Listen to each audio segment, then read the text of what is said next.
Lord, salamat po at nahanap na ang kumuha ng kwintas.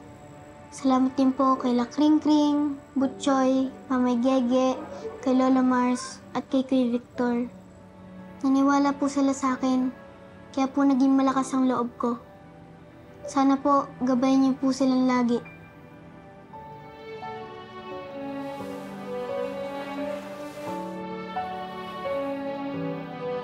Ang mga nangyari sa akin sa Bukang Liwayway, ang humulma sa aking pagkatao. Nagkaroon ako ng lakas ng loob, paniniwala sa Diyos, at nalaman ko ang kahalagahan ng pamilya at kaibigan. Naniniwala ako na kapag meron ka nitong tatlong to, malalagpasan mo ang lahat ng pagsubok sa buhay. Kayo naman kasi hindi kayo nag-iingat ni Boy Patis. Eh, bang malay ko ba na mahuhuli kami doon? Eh, ang dami nakapaligid na asungot, no? Okay, paano tayo ngayon yan? Hindi nga, sabihin mo sa akin. Paano tayo? Wala tayong koleksyon. Padalos-dalos kasi kayo. Oo na nga, kasalanan ko na nga. Ako na nga. O, okay ka na, masaya ka na. Yan pa. Yan ba ang gusto mo sabihin sa akin? Dapat gumawa tayo ng paraan para meron tayong koleksyon. Eh, paano kung itapon na lang tayo ni boss? Dadamputin na naman tayo sa kangkungan yan. Ayoko.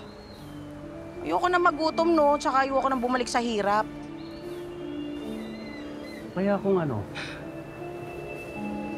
naku na.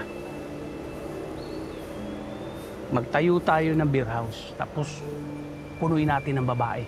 Nako, Yun ang ayoko. puhunan doon. Ayoko. Abay, baka ikaw lang umubos sa mga alak doon, no? Tapos ikaw lang mag-enjoy sa mga babae doon. Ayoko yan. O ano, sige, Aber, ano?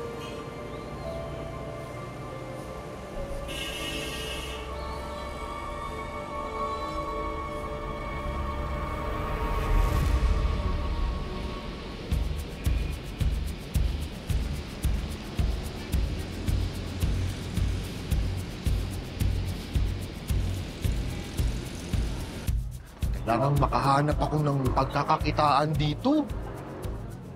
Kung hindi ako mabubuhay.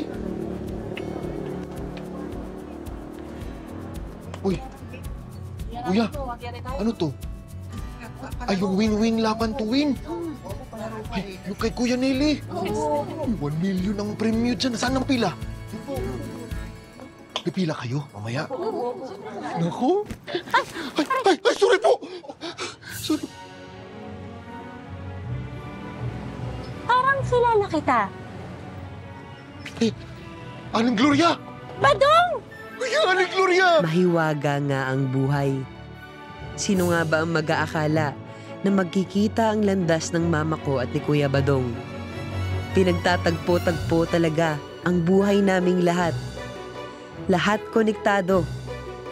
Lahat, iisa ang pinapatunguhan.